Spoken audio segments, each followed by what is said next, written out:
ဒီနေ့ခုံတီးပါတွေပြီးတော့နေစီပန်းဦးတော့ဝယ်လာအဲ့ဒီနေစီပန်းရမ်းမွေးတယ်ရမ်းမွေးတယ်ရမ်းမွေးတယ်တကယ်နေစီမွေးတယ်မွေးရနော်တကယ်မွေးတဲ့နေစီပန်း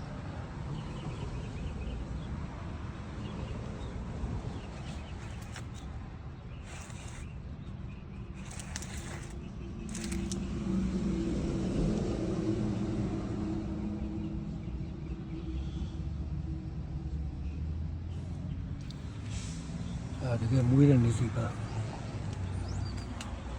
အခုဒီနေစီပန်းအိုးဒီအိုးထဲမှာပြောင်းထည့်မယ်နောက်အဲ့ဒီမျိုးစားထည့်ပြီးတော့ဒီအိုးထဲမှာပြောင်းထည့်မယ်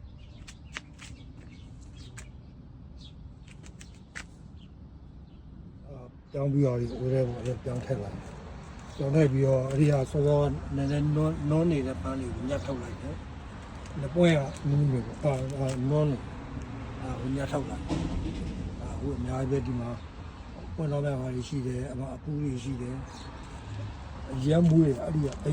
အရမ်းမွေးတဲ့နေစီပဲနေစီချစ်သူများတော့ဆိုတော့ဒီတင်းစီကိုဝယ်ပြီးတော့စိုက်တင်ပါတယ်ဟုတ် thank you